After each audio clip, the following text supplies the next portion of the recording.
Muy buenos días, muchísimas gracias por la invitación a participar en este curso, ¿no? Y yo estaba sonriéndome antes de empezar porque justo tengo los dos extremos de la patología, digamos, digestiva, ¿no? Estreñimiento y diarrea, ¿no? Así que bueno, empezaremos con el estreñimiento.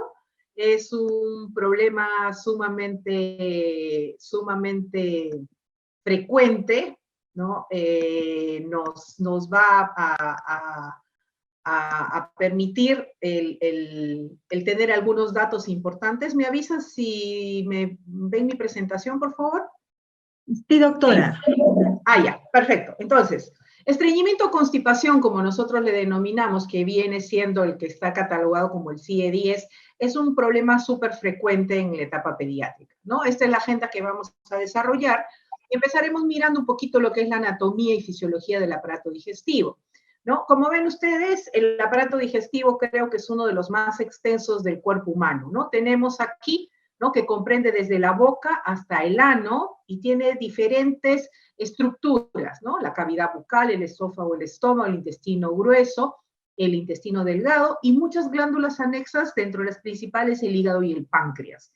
Recordar, ¿no?, que la principal función que le otorga la naturaleza al aparato digestivo viene siendo pues desarrollada por el segmento que es el intestino delgado, que está determinado a hacer una digestión enzimática y absorción de todos nuestros nutrientes, y es así que el ser humano puede seguir sobreviviendo, ¿no? Cuando nos falta esa porción que absorbe, pues entramos en verdaderos problemas de salud, ¿no? Como son aquel grupo de niños que tienen síndrome de intestino corto, por ejemplo, ¿no? Tenemos en el intestino delgado duodeno y ayuno ilion, y una separación que es súper importante, que es una estructura anatómica que se llama válvula ileocecal, que separa el intestino grueso del delgado.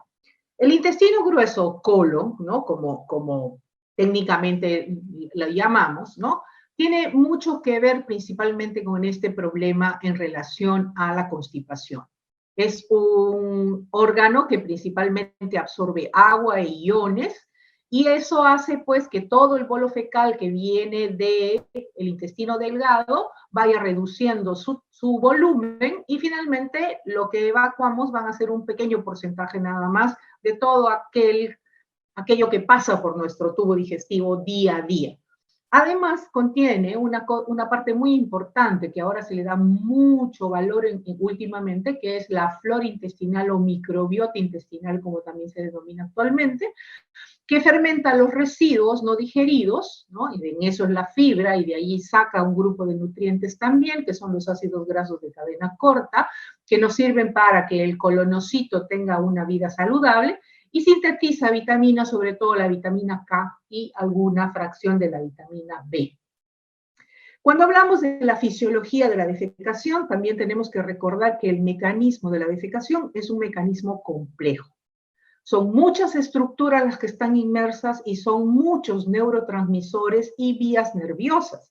Y así tenemos un control de presomientéricos y submucosos que son propios de la pared del colon, un control simpático y parasimpático que está dado por el sistema nervioso central, y dentro de eso también neurotransmisores entéricos, que son los que van a regular los movimientos propulsores, que son los que hacen desplazar el bolo fecal desde la parte proximal hacia el ano, y los movimientos de mezcla, que son los que sirven para que se ponga en contacto con la pared del colon y pueda así realizar su función absortiva, que, como les decía, principalmente es agua y iones.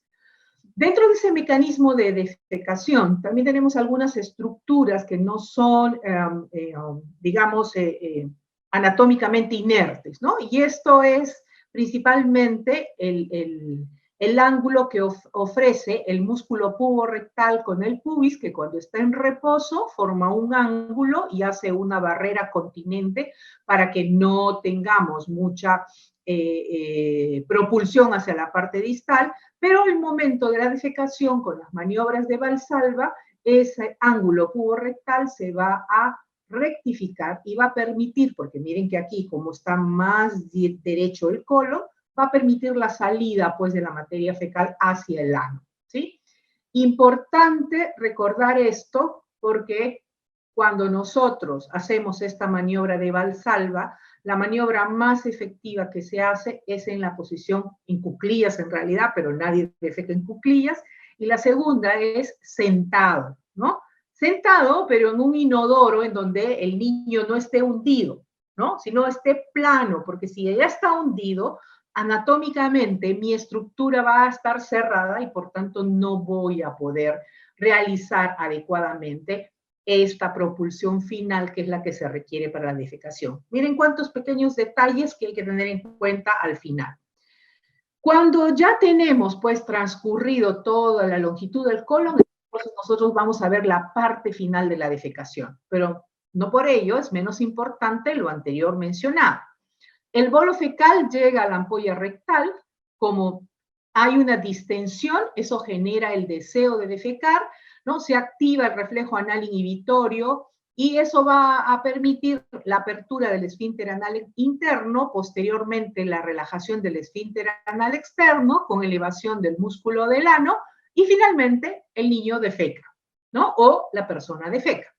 Ese es el mecanismo natural por el cual existe, ¿no? Esta parte final que nos lleva pues a tener la evacuación de deposiciones blandas no dolorosas como debe hacerse normalmente. En la anatomía y fisiología del colon, considerar que el tiempo de tránsito es relativamente largo, ¿no? Muchas mamás piensan, ¿no?, que lo que uno está comiendo es lo que está haciendo con la caquita. Y eso es una preocupación cuando dicen, doctora, apenas come, va al baño y defeca. Es que no está defecando la comida que acaba de ingerir, porque el tiempo de tránsito colónico son 36 a 48 horas. Y si lo miramos en los diferentes segmentos, aquí tenemos 4 horas como máximos, 2 horas como máximo van 6, y bueno, lo del esófago es despreciable porque son segundos a minutos. Entonces, de estas 36 horas, 30 horas, la materia fecal se pasa en el colon. Entonces es allí donde ejerce su acción de absorber el agua.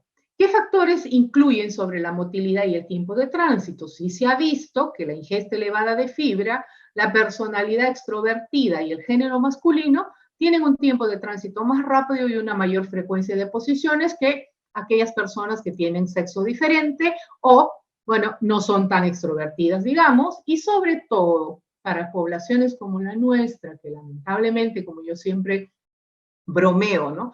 Nuestra comida peruana es muy rica, pero una cosa que le falta es que comemos poca fibra, ¿no? Entonces, allí está el otro punto importante.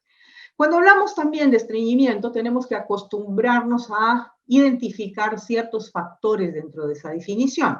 Lo primero es la frecuencia de la defecación. ¿Cuánto es la defecación normal? Si hablamos de niños pequeños, aquellos que están con lactancia materna, un promedio de 3 deposiciones por día. Los que tienen lactancia artificial, 2 deposiciones por día. Si hablamos de niños entre 6 meses y 1 año, casi 2 deposiciones por día. Si hablamos de 1 a 3 años, 1 o 2 deposiciones por día, pues estamos en 1.4, y en mayores de 3 años, 1 deposición diaria. Siempre considerar que este grupo pequeño, ¿no? Que si ustedes ven, miren, por semana, yo puedo tener hasta 40 deposiciones. También hay niños que pueden tener mucho menos. Y si están con lactancia materna exclusiva y son lactantes menores, no hay que asustarse que ese niño pueda hacer una deposición cada 5, incluso hasta cada 7 días, si es que estas salen blandas, no dolorosas, sin ningún signo extraño que nos podría corresponder a estreñimiento. También podemos tener en el grupo de bebés con lactancia materna ese otro extremo, sin ser patológico, ¿no? También dentro de esta mirada que le damos al estreñimiento, acostumbrarnos a objetivamente poder decir qué tipo de deposiciones tiene nuestro paciente. Y para eso usamos en los niños ya preescolares la escala de Bristol, ¿no? Y que tenemos 1 y 2 como heces, pues, aumentadas de consistencia, ¿no? Que son las que corresponden principalmente a los pacientes estreñidos. Las 3 por ahí que más o menos, porque todavía están gruesas, ¿no? Algunas tienen heces un poco duras. Las 4, 5, 6 normales y las 7 ya están correspondiendo respondiendo a periodo de diarrea. Entonces allí no tenemos que tener como material accesorio, ¿no? Porque las mamás siempre vienen, ay, no sé, doctora, a ver, miremos, ¿no? Enséñenle una cartilla de Bristol, es fácil de imprimir, está en la web, uno lo puede sacar, lo saca una bonita impresión a color, y el paciente tiene cómo determinar. Y si los niñitos son más grandes, ellos mismos se acostumbran a mirar qué tipo de deposiciones. Entonces, son dos aspectos importantes, la frecuencia y la consistencia. En relación a esto, ¿no? El estreñimiento, los pacientes estreñidos se ha visto que tienen una reducción en la frecuencia y en la duración de los movimientos de masa fecal, de un promedio de 2.6 en 24 horas en un paciente normal a 6.1 a 14.1, ¿no? Segundos a 8.2 segundos. O sea, menos movimientos, ¿no? Y menos duraderos. Entonces, ¿qué significa eso? Los movimientos de masa progresan a una menor distancia y esos 30 horas que permanecen en el colon ya no van a ser 30 horas porque estoy transcurriendo más lento, ¿no? Entonces, el principal mecanismo por el que un paciente es estreñido, y eso es constitucional, es que su intestino se mueve más lento, ¿sí? Eso es constitucional. Además, los pacientes estreñidos tienen una disminución de la respuesta motora colónica a la comida. ¿Qué significa eso? Que cada vez que nosotros comemos, tenemos la activación de un reflejo que se llama gastrocólico. Y por esa razón, ¿no? Las personas, unos 20 a 30 minutos después de una comida principal, es que nos da deseos de defecar. Pero este paciente tiene una disminución de esa respuesta motora porque tiene una menor duración de la actividad contráctil, menores contracciones que se propagan de gran amplitud. Entonces volvemos a lo mismo, ¿no? Tenemos menos frecuencia, ¿no? Menos duración del movimiento y tenemos una respuesta motora disminuida. Pero ¿qué sí es lo importante de recordar? Que a pesar de que yo tengo de base eso, cuando aparecemos con el tratamiento o implementamos en el tratamiento, recuperamos la peristalsis y la capacidad colónica para contraerse. Es decir, que esto no es un daño estructural permanente, que eso es fisiológicamente recuperable. Y eso es lo que hay que entender, para también entender que no se va a lograr en una semana, sino se tiene que lograr en un tiempo que las guías de manejo clínico dicen como mínimo 4 meses de tratamiento continuo. ¿Bien? Se ha visto ese tiempo de tránsito prolongado en estudios que, bueno, no se hacen de rutina. Ese es un estudio con marcadores radioopacos, ¿no? Se le hace deglutir al niño unas capsulitas que, como ustedes ven, tiene aritos, ¿no? Tiene como barritas que son radioopacas y se le toma una radiografía entre los 3 y los 5 días. Algunos pacientes retienen aquí en la parte rectal, otros pacientes tienen todos los marcadores a lo largo del colon, significando que tienen un tránsito lento. Entonces, hay una evidencia de que ocurre eso. Tenemos algunos factores que contribuyen a esta entidad, por supuesto, ¿no? Ya hemos hablado de aquellos factores constitucionales y hereditarios, ¿no? No hay un gen identificado, pero sí una tendencia familiar. Factores alimentarios como el destete precoz, el consumo insuficiente de fibra, que es súper frecuente en nuestra población. Cuando existen episodios de evacuación dolorosa, es decir, el niño tuvo una deposición dura, ahí le duele la parte rectal, a la siguiente vez hace una conducta de retención y ya no quiere evacuar. Y como retiene las heces, estas se vuelven más duras porque el colon sigue absorbiendo el agua. Entonces, allí también hay un tercer punto a valorar en el tratamiento. Factores emocionales, sí, ya se ha visto que el estreñimiento es un fenómeno más frecuente en pacientes con depresión, en pacientes con ansiedad, aquellos pacientes que tienen trastornos del espectro autista, déficit de atención e hiperactividad, son un grupo de pacientes más lábiles a presentar esta entidad. Y la alteración de la motilidad colónica, que es lo que les venía refiriendo hace poquito, como un factor contribuyente hasta en el 70% de los casos de los pacientes, ¿no? Y eso indica que es una cosa súper importante. Dentro de esa fisiopatología, entonces volvamos a mirar nuestro esquema. ¿Qué es lo que pasa? La materia fecal llega a la ampolla rectal, pero como no se evacúa porque está muy dura, mantiene la distensión rectal, entonces desaparece el deseo de defecar. El paciente se acostumbra a tener una masa de heces, ya no le genera disconfort, ya no le genera deseos de defecar, y la mantiene allí y se va formando el fecaloma. Cuando se mantiene esa masa fecal ahí en la parte distal, va a generar este factor que se llama encopresis, que en realidad es una fuga fecal, ¿no? ¿Sí? ¿Por qué razón? Porque ya las heces que van llegando más líquidas ya no se controlan, ¿no? Desaparecen los reflejos inhibitorios y excitatorios y el paciente deja escapar las heces sin sentirlo, ¿no? Como dicen los niños, no me doy cuenta, ¿no? Este no es un problema psicológico, es un problema en relación a la constipación de aquel paciente que está manteniendo una gran masa fecal en el recto y que también, ¿no? Como vamos a ver en el tratamiento, es lo primero que hay que corregir antes de entrar a la terapia de mantenimiento. Entonces tenemos allí que factores que contribuyen son la presencia de una fisura anal, a niños que tengan una proctitis por alergia a la proteína de leche de vaca, dieta pobre en fibra, aquel grupo de niños que tienen infecciones agudas y que por esa razón tienen hiporexia o anorexia, eso hace tener una evacuación dolorosa, el niño tiene miedo de evacuar, comienza a hacer comportamiento de retención, retiene las heces, aparece ahí el dolor abdominal porque es un deseo de defecar que el paciente está reteniendo, entonces ¿qué le queda? Esa motilidad se recoge en el cerebro como dolor, y aparece el escape fecal, la incontinencia fecal o la encopresis, ¿no? Y eso genera una evacuación más dura y no salimos del círculo hasta que no empezamos a corregir todos los factores. Epidemiológicamente, ¿qué significa para nosotros el estreñimiento?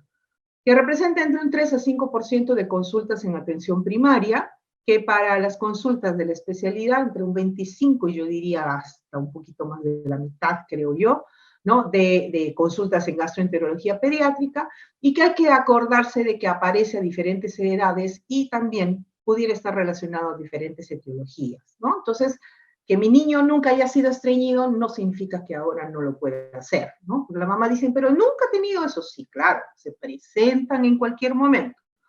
Y hasta un 40% de niños lo va a iniciar en el primer año de vida, que es cuando la alimentación complementaria no empieza a contribuir con esa cantidad de fibra y además porque empiezan a comer alimentos más sólidos que el propio intestino tiene que modular para poder movilizarlos.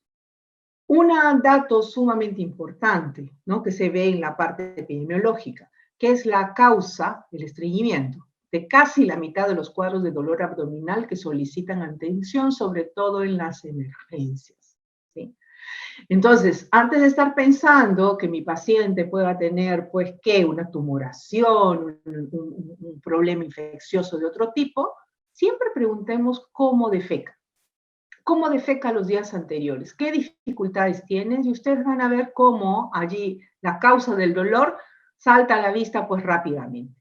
Reconocer también que hay periodos críticos de la aparición, que es el inicio de la alimentación complementaria o el inicio de las fórmulas infantiles, que aparecen en el periodo de educación de los esfínteres, sobre todo cuando las mamás un poquito, digamos, apremiadas, ¿no? Quieren que el niño deje el pañal al año de edad, ¿no? ¿Cuándo es que se controlan los esfínteres? De la parte de la defecación hasta los 3 años. Entonces, no hay que apurarse. El mismo niño va a decir en qué momento él ya se siente seguro para dejar su pañal y poder defecar, pues, en el vacío o en el baño, ¿no? Y también al inicio de la etapa escolar. ¿Por qué razón? Porque, claro, estamos con personas extrañas, todavía a los 3 años que iniciamos el preescolar no sabemos limpiarnos, y eso hace que el niño comience a tener un poco de miedo y a empezar a retener, ¿no? Entonces, siempre hay que mirar un poquito esos antecedentes. Para no cansarlos mucho con la conversación, les quiero traer un par de casitos clínicos. Este es el primer caso. Dice, paciente varón de 3 años de edad, con dolor abdominal de 2 meses de evolución, con un episodio agudo, por lo cual es llevado a la emergencia, tiene deposiciones duras y dolor a la defecación, al examen el abdomen está distendido, tiene dolor en la parte inferior, no hay masas y los ruidos hidroaéreos están presentes, ¿sí? El paciente se le identifica por el tiempo de evolución como un dolor abdominal crónico, a descartar una parasitosis. Nuestro diagnóstico fue correcto. ¿Qué nos olvidamos? ¿Sí? Nos olvidamos de algunos datos que de repente ni siquiera a veces preguntamos, ¿no? Nos olvidamos de que ese paciente tiene deposiciones duras, que tiene dolor a la defecación, y como le vuelvo a repetir, a veces les aseguro que ni siquiera lo preguntamos porque estamos buscando otras etiologías. Entonces, nuestro diagnóstico tiene que estar basado en signos clínicos. No necesitamos ningún examen auxiliar para diagnosticar estreñimiento. ¿Por qué? El 95% de los casos de estreñimiento son funcionales. Y para estos trastornos funcionales aplicamos estos que se llaman criterios de Roma 4, ¿no? Hay para niños menores de 4 años, que es este primer cuadro, y para niños mayores de 4 años. Y dice lo siguiente: debe incluir por lo menos 2 de los siguientes criterios, al menos por un mes, ¿no? En un niño menor de 4 años. La frecuencia, 2 o menos defecaciones por semana, historia de excesiva retención de heces, historia de dolor o de evacuaciones dura, historia de heces de gran diámetro, presencia de masa fecal en el recto, y en los niños que ya van al baño, al menos un episodio por semana de incontinencia fecal, y una historia de heces de gran tamaño que pueden obstruir el inodoro, ¿no? Sí, a mí siempre me hace un poco de risa cuando pregunto ese dato, pero no falla, ¿eh? Ojo, el niño que defeca y las heces obstruyen el inodoro es porque está haciendo unas deposiciones gruesas. Porque el inodoro está ideado para que en esa trampa que es, porque es como una trampa, ¿no? Sí, así, sí, media circular, puedan pasar unas deposiciones de tamaño normal y para adultos, ¿eh? Imagínense que un niño que tiene un recto más chiquitito, un colon más chiquitito, haga unas deposiciones de tal volumen que están obstruyendo el inodoro. Entonces es un signo clínico muy, muy importante también. Para niños mayores son similares, pero también hay que evaluar que no tenga síntomas de otra enfermedad, ni criterios para síndrome intestino irritable, que también es un cuadro que aparece con dolor y que un grupo puede aparecer con estreñimiento. Entonces, con esos factores clínicos, nosotros vamos a hacer nuestro diagnóstico. Y es aquí que la guía de constipación de la Sociedad Europea y Norteamericana de Gastroenterología Pediátrica, que estamos esperando una actualización a la fecha, nos dice que el diagnóstico clínico del estreñimiento se hace con los criterios de Roma 4, que el tacto rectal está solo recomendado si hay un criterio clínico, si no se juntan los dos, y para descartar otras causas de dolor abdominal, y que no está indicado rutinariamente la realización de radiografías, un estudio de tiempo de tránsito colónico, ni una ecografía transabdominal rectal. Entonces, remarcamos, el diagnóstico del estreñimiento es clínico. Apliquemos nuestros criterios que ya están validados. Cuando hablamos de constipación, vamos a hablar de 2 tipos. La aguda, que es fácil de resolver, que uno tiene un evento pues que ha cambiado en la vida, como viajes, infecciones, periodos posoperatorios, ¿no? Y de la que más hablamos es de la desnutrición, de la constipación crónica. La constipación crónica, que es la que nos lleva pues el trabajo con el paciente, tiene, como les decía, el 95% de los casos de origen funcional y un 5% de casos de origen orgánico. ¿Cuál es el cuadro clínico? Las manifestaciones son muy variables. La eliminación de heces duras es lo más frecuente, de diferentes dimensiones. Puede haber también una frecuencia variable. Muchas mamás dicen, no, pero si mi niño va al baño todos los días. Claro, puede ir al baño diario, ¿sí? Pero si hace heces duras, ya tiene un criterio para ser estreñido. Entonces, la frecuencia variable puede ser diaria o menor de 2 veces por semana. Hay dolor o dificultad para evacuar, hay conducta de retención a partir del 2.º año, que es donde ya se controlan los esfínteres generalmente, y presencia de escape fecal generalmente a partir del 4.º año. Se acompaña de datos adicionales. Hiporexia. ¿Por qué hiporexia? ¿No? Porque el niño se da cuenta que cada que come quiere ir al baño y como la defecación es dolorosa, prefiere no comer para que no le duela. Miren cómo es la cabecita de los pequeños, ¿no? Puede haber náuseas, cefalea, flatulencia, malestar general, distensión abdominal. una masa fecal palpable en el abdomen, que es la cuerda cólica, que también es la expresión, digamos, del fecaloma, fisuras anales, presencia de heces impactadas en el recto, que es cuando ya uno hace el tacto rectal, y como complicaciones, vómito, dolor abdominal recurrente, rectorragia, infecciones urinarias repetidas, retención urinaria o eneuresis, ¿no?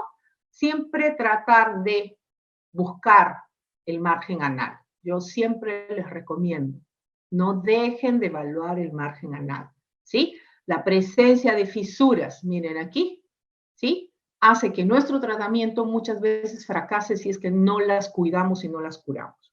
Y también lo segundo en importancia, que a veces nos ha tocado recibir niños de referencia que vienen por estreñimiento y a la hora que uno evalúa el recto, se da cuenta que no tiene recto, que por donde evacúan es una fístula perianal y que se tratan de malformaciones anorrectales con fístula que no han sido identificadas más precozmente.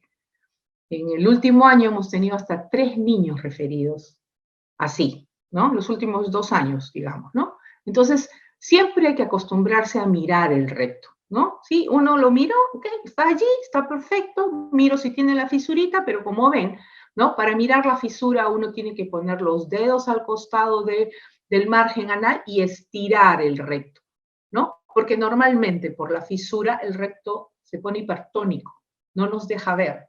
La fisura viene desde adentro, todo el canal rectal, ¿no? Entonces vamos a ver una pequeña parte, pero cada que vamos nosotros a estirar un poquito esa zona para poder ver la fisura. Bien, siempre en cualquier patología nosotros debemos acostumbrarnos a ver señales de alarma, porque estas señales de alarma nos van a hacer identificar o sospechar de pacientes que no tienen estreñimiento funcional y que están en ese 5% de estreñimientos orgánicos. Esto es retardo en la evacuación de mecónica, crecimiento, ausencia de comportamiento de retención, que la ampolla rectal esté vacía, que haya anormalidades de la pigmentación cutánea, presencia de síntomas extradigestivos, falta de respuesta al tratamiento convencional, por lo menos 3 meses, ahí se da como fracaso, e inicio antes de los 12 meses de edad, y también ausencia de escape fecal. Cuando eso ocurre, nosotros vamos a sospechar en todas estas causas orgánicas. Miren, ¿cuántas hay? Claro que sí. Entonces hay que estar atentos a que esto pueda ocurrir. ¿Ya? De lo que más vemos, ¿qué es lo que vemos como causa orgánica? La relacionada a medicamento, ¿no? Sales de hierro, es lo que damos en pediatría desde los 6 meses de edad, pero no significa quitar el hierro por el estreñimiento, ¿eh? ¿Sí? Lo que hay que tratar es el estreñimiento, pero no quitar el hierro porque la anemia es una enfermedad con consecuencias de por vida. Así que no quitamos el hierro. ¿No? Pacientes que tienen anticonvulsivantes, fenitoína y ácido valproico también está aquí. Los problemas neurológicos como la parálisis cerebral, problemas de hipercalcemia o acidosis tubular renal, que hay que sospecharlo, ¿no? No vienen con mucha sintomatología clínica. Y otras anormalidades intestinales, que está la enfermedad celíaca, fibrosis quística, malformaciones anatómicas, ¿no? La enfermedad de Hirschsprung, ¿no? Que también hay que sospecharlo porque el paciente no hace heces duras, no tiene la ampolla rectal vacía, las heces usualmente salen como descorchando la botella porque el mecanismo es que por la ganglionosis no va a aperturarse el colon y no puede defecar el paciente. Vamos al manejo, que tal vez es el punto que siempre a uno le entusiasma un poquito más. ¿Qué hacemos con el estreñimiento? En esa constipación aguda ocasional, mirar si hay una fisura, manejar una fisura. Hay unas cremas en el mercado que se llaman de dobecilato cálcico y lidocaína, tienen un cicatrizante y tienen un anestésico, basta aplicar mañana y noche en el margen anal por una semana y con eso el paciente está libre del dolor y comienza a defecar ya con más tranquilidad. Aumentar la fibra dietética y los líquidos y uso de laxantes osmóticos por corto tiempo, que son ablandadores fecales, que los vamos a ver más a detalle cuando hablemos de la constipación crónica. ¿Qué hacemos con la constipación crónica? Entonces, no apresurarse, entender que hay que ir por los pasos apropiados para que la familia entienda, el niño que es más grandecito entienda y también pueda colaborar. Entonces tenemos que educar, desimpactar como segundo paso, El tercer paso es la fase de mantenimiento y finalmente lograr la reeducación intestinal. ¿Qué hacemos con la educación? Dar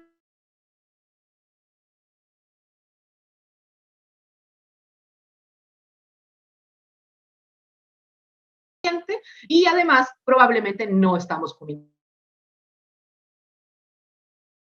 en el niño, reforzar la necesidad de que el tiempo de tratamiento es prolongado, porque no solamente queremos ver defecar al niño, queremos corregir el hábito intestinal y eso no se logra antes de 4 meses de tratamiento continuo. Responsabilizar al niño cuando el niño ya es más grandecito, ¿no? Hacerle entender también, hacerle entender que no tiene que retener las heces, que tiene que acostumbrarse a escuchar, digamos, su intestino y que los movimientos colónicos hay que sentarse en el baño.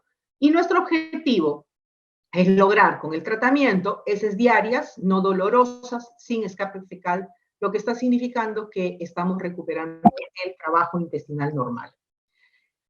Vamos al segundo punto. Detectamos que nuestro paciente tiene un fecaloma, ya sea porque tiene una gran masa en el abdomen o porque le hemos tenido que practicar un tacto rectal y hemos visto que la ampolla está llena de heces y vamos a desimpactar. La desimpactación es por 2 vías. Ahora preferimos la vía oral, pero también hay un esquema rectal, ¿no? Sí, es enemas de fosfato, 3 a 5 mililitros por kilo cada 12 horas, por 3 a 5 días, no es suficiente para desimpactar un enema, ¿sí? Por eso es que es un poquito más fastidioso. Poner enema siempre es un poco más pesado para el niño.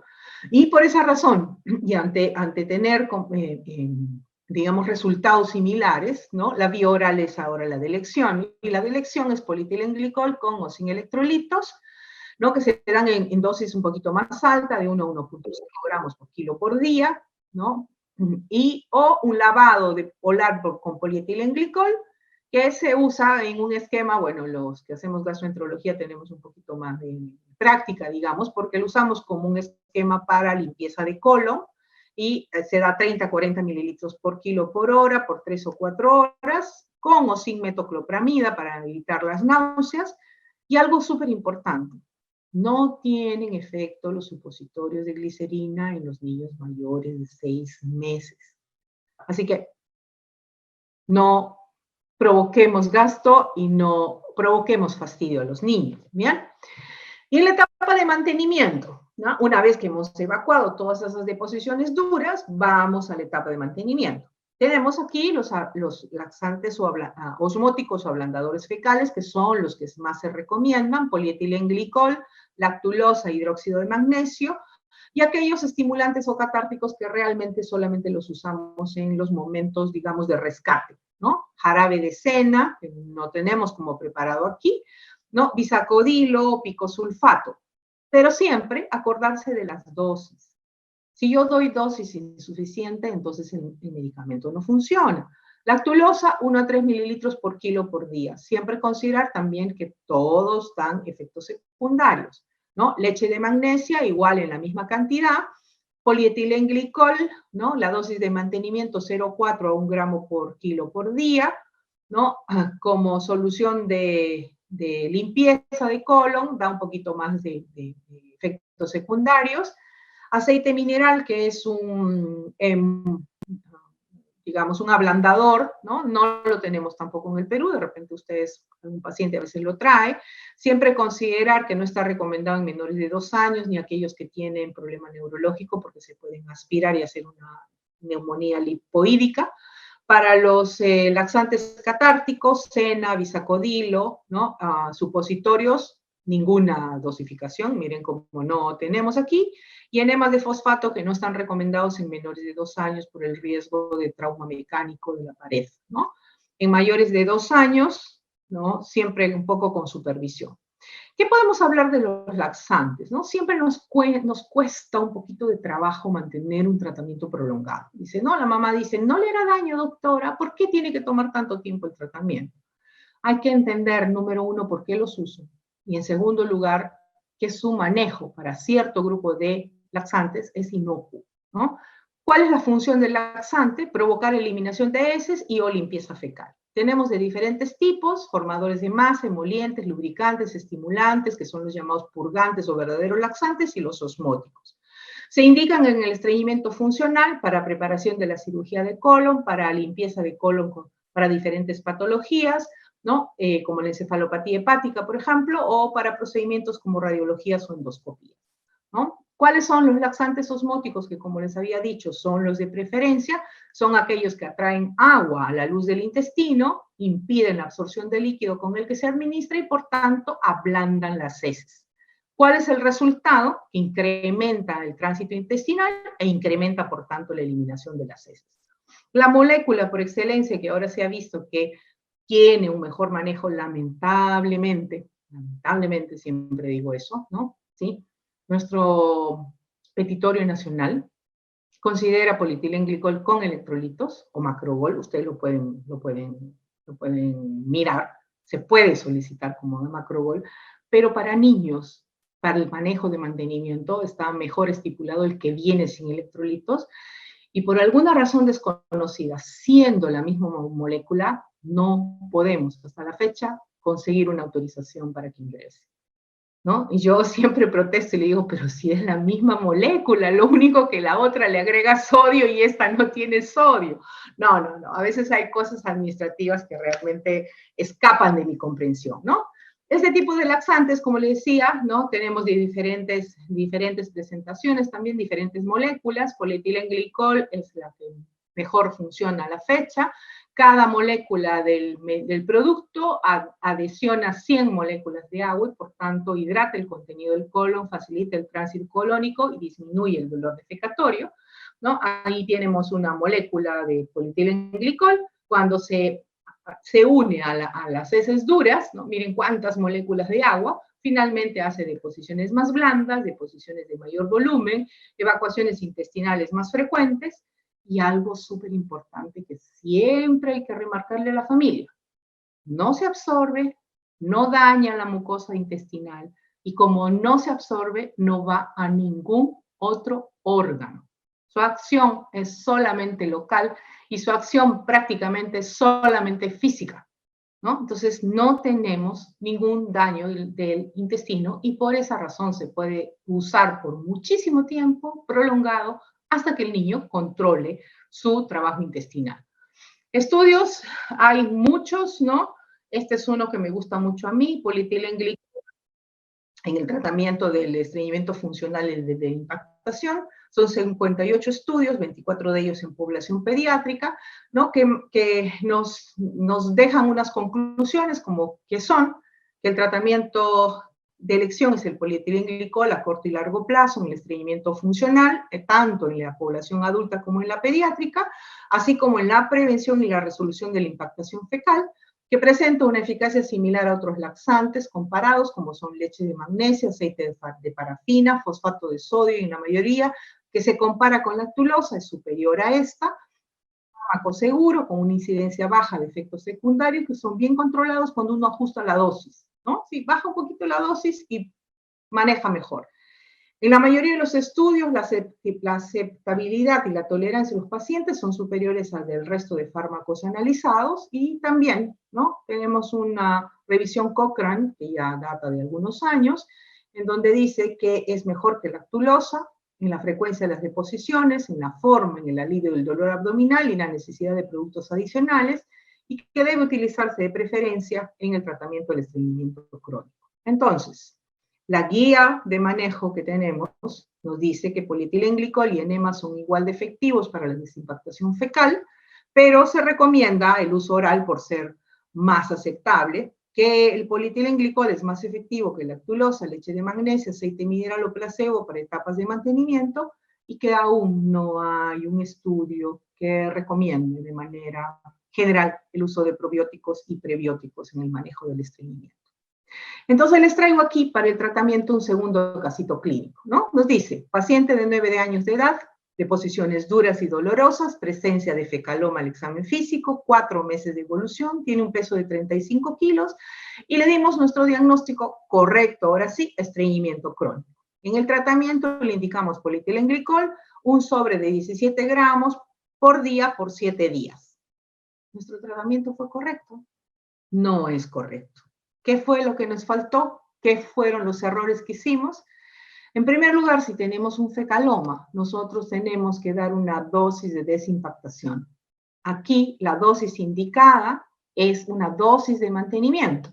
Entonces, para ese niño con ese peso, nuestra dosis de desimpactación debería quedar de la siguiente manera. Un sobre cada 12 horas por 5 a 7 días y la dosis de mantenimiento entre 0,8 y 1 gramo por kilo por día por 4 meses. ¿No? Entonces, el otro error es el corto tiempo de tratamiento, y eso es lo que pasa con muchos pacientes, ¿no? Sí, los diagnostican bien en la emergencia, porque vienen a la emergencia muchos, le indican su polietilenglicol, y señora, ¿y cuánto tiempo lo tomó? No, por 3 días, porque así me dijeron. No, por 1 semana, porque así me dijeron. No, o sea, les pueden dar en la emergencia un tratamiento que bueno, se pone por corto tiempo si el paciente viene por emergencia, pero a continuación tienen que ponerle, tiene que seguir tomando el medicamento por lo menos 4 meses. ¿Por qué razón? Y venir a su consulta, lógicamente, de control, porque si no, no se corrige nada. Y lo que tratamos es de corregir el tiempo de evolución y el trabajo intestinal. Dentro del mantenimiento, también considerar la ingesta de fibra, que esos son hábitos a corregir, el hábito de la defecación, ¿no? Que miren que hasta chiquitín está muy bien sentado en su sillita de niños, pero tiene los pies al aire y no puede hacer la maniobra de Valsalva. Entonces hay que considerar un apoyo para los pies, mantener el tratamiento 4, 6, 12 meses según el paciente, y para un grupo de pacientes, sobre todo aquellos que vienen con trastornos de conducta, con depresión, con violencia familiar, un manejo también en salud mental, porque no podemos corregir con medicación ese otro factor. Unas pocas palabras sobre la fibra, ¿no? Tenemos muchas cosas en nuestra alimentación, ¿no? Principalmente menestras, ¿no? Tenemos que comer menestras 2, 3 veces por semana. Para los niños más grandes, Salvado de Trigo oferta una cantidad importante de fibra por día, ¿no? Y cereales integrales, panes integrales, frutas con cáscara de preferencia, frutas secas también, ¿no? Y recordar que, bueno, la dosis de fibra que se recomienda se puede calcular con edad más 5 gramos por día, ¿no? Pero uno la va modulando como el paciente va mejorando también. Dentro del hábito intestinal, reeducar o entrenar el hábito de la defecación, un apoyo para los pies con una tapa de niños, y para los niñitos más grandes, para que ellos mismos se motiven de que están yendo bien, ¿no? De se emocionan, una cartilla de control de movimientos intestinales, ¿no? Que se le hace como un calendario en que ellos mismos van a poner una carita feliz los días que están defecando, y eso es una motivación, ¿no? Aquí les presento un algoritmo, ¿no? Ay, perdón. ¿No? En donde nos dice, yo diagnostiqué a mi paciente con estreñimiento, veo si tiene signos de alarma, si los tiene, tengo que investigar por qué, porque ya eso no es un funcional. Si no tiene signos de alarma o banderas rojas, es un estreñimiento funcional. Hay que desimpactar, está impactado, hay que desimpactar, comencemos con desimpactación con polietilenglicol. No está impactado, entonces vamos de frente al tratamiento de mantenimiento, educar, ¿no? Indicar el mantenimiento de la fibra, el polietilenglicol o el medicamento que se tenga a disponibilidad, porque también eso es lo otro importante, ¿no? Sí, yo siempre les trato de mostrar que en realidad funciona mejor, pero tampoco es que no podemos usar el resto, ¿no? ¿Sí? Si el tratamiento es efectivo, continuar con la etapa de mantenimiento. Si el tratamiento no es efectivo, entonces hay que reevaluar. El paciente está cumpliendo la dosis, está cumpliendo la fibra, está yendo al baño como se debería, se volvió a impactar, hay que volver a desimpactar. Si el tratamiento es efectivo, continuar con la dosis de mantenimiento. Si el tratamiento no es efectivo, entonces recién allí considerarlo como una falla, recién allí considerar causas orgánicas, ¿no? Investigar hipotiroidismo, enfermedad celíaca, trastornos de hipercalciuria, ¿no? Y otro tipo de problemas. Y tratar, ¿no? Según la causa orgánica que uno recuerde, ¿no?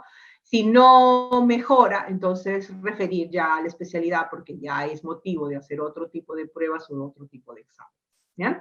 Entonces, como conclusión, ¿no? Vamos a decir que la constipación es una patología frecuente en los niños, que la mayoría tiene esta constipación funcional, que en el caso de evolución desfavorable se deben evaluar las causas orgánicas, que el diagnóstico es clínico, ¿no? Criterios de Roma 4.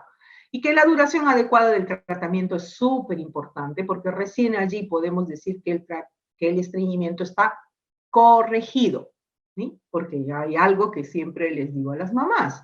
Si hablamos de crónico, estamos hablando de que yo voy a ser estreñido siempre, pero que no necesariamente voy a sufrir por eso, sino que yo puedo corregir el estreñimiento y tener una vida normal y saludable, acordándome de comer la fibra que necesito cuando ya deje la medicación.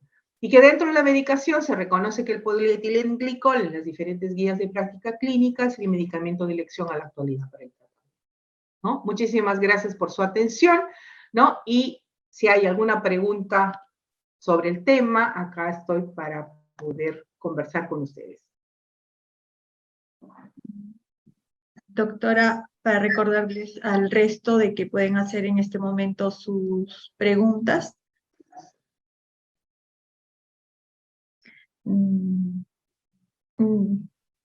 Aquí hay una pregunta, doctora. Sí. Dice, buenos días, la doctora Helen. Por favor, ¿podría ampliar la información sobre el uso de dobecilato de calcio y sobre la lactulosa? ¿Desde qué edad se puede indicar? Sí, el dobecilato de cálcico es un producto que viene para grandes y niños, ¿no? No hay medicamentos específicos para niños. Es una crema, ¿sí? Que tiene, además del dobecilato cálcico, que actúa como un agente que coadyuva la cicatrización de la fisura, tiene un anestésico que es la lidocaína trópica. Entonces, el paciente deja de sentir dolor y puede defecar adecuadamente, ¿no? Ayudado por la medicación que va a hacer que pues, las heces salgan más blandas y que por tanto ya no lastimen la parte rectal y que por tanto no le duele. Lactulosa, ¿desde cuándo se puede usar lactulosa? Lactulosa es un medicamento seguro, ¿sí? También es seguro, se puede usar desde la etapa de lactante. Muchas gracias por la pregunta también que me hace recordar, ¿no? ¿Sí? Las dosis que se prefieren en lactantes son las más bajas, siempre empezar en los lactantes, que es el grupo de más riesgo, con 1 mililitro por kilo por día e ir subiendo para ver la dosis adecuada, pero siempre considerar que si en un lactante aparece estreñimiento antes de los 12 meses y sobre todo antes de los 6 meses en que empiezan a comer, que ya es el grupo donde ahí hay un factor de riesgo, considerar algunas veces hay opciones orgánicas, ¿no? Entonces hay que estar muy atento ahí con opciones orgánicas, ¿no? Hirschsprung es una posibilidad alta, ¿no? Alergia alimentaria es una segunda posibilidad, entonces hay que, digamos, juntar datos para poder hacer ese diagnóstico, ¿no? Polietilenglicol, a pesar de que es muy seguro, ahora ya según las últimas evidencias se puede usar sin ningún problema a partir del año de edad. Se puede usar muy vigilado y empezar con dosis bajitas entre los 6 meses y 1 año de edad. Y para niños grandes no hay ningún problema, ¿no? Siempre considerar que el grupo de lactantes, como le vuelvo a repetir, hay que ir más progresivamente, ¿no? No ir con la dosis alta de frente, sino ir titulando, ¿no? Así se llama, titulando, ¿no? Cómo voy subiendo la dosis según la respuesta y corrigiendo, pues, los otros factores que van a hacer que el estreñimiento se presente, ¿no? Sobre todo la fisura, porque hace retener mucho las heces, ¿no?